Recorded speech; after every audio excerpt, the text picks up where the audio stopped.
మామిడికాయల season అయ్యే ముందే ఈ రెసిపీ తప్పకుండా ట్రై చేయండి. మామిడికాయ పులిహార.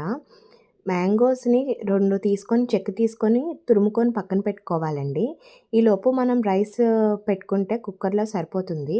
ఇది చాలా ఈజీ రెసిపీ అండి. చాలా త్వరగా అయిపోతది కూడా. అలానే చాలా టేస్టీగా ఉంటది.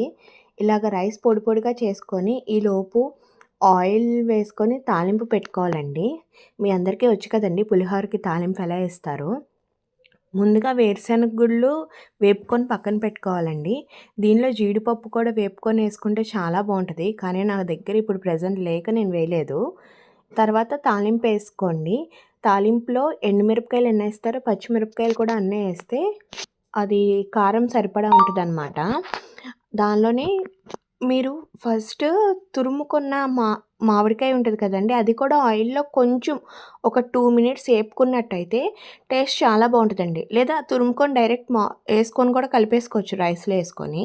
లైట్‌గా పసుపు, తగినంత సాల్ట్ వేసుకొని మొత్తం బాగా ఒక 2 మినిట్స్ ఏగనివ్వాలండి. ఏగనిస్తే దీని టేస్ట్ వేరేగా ఉంటది. పచ్చి మామిడికాయ రైస్‌లో వేసిన టేస్ట్ వేరేగా ఉంటదండి. దాన్ని రైస్‌లో ఏసుకొని కలిపేసుకొని తీసేసుకోవడమే అండి. వీడియో నచ్చితే లైక్ చేయండి.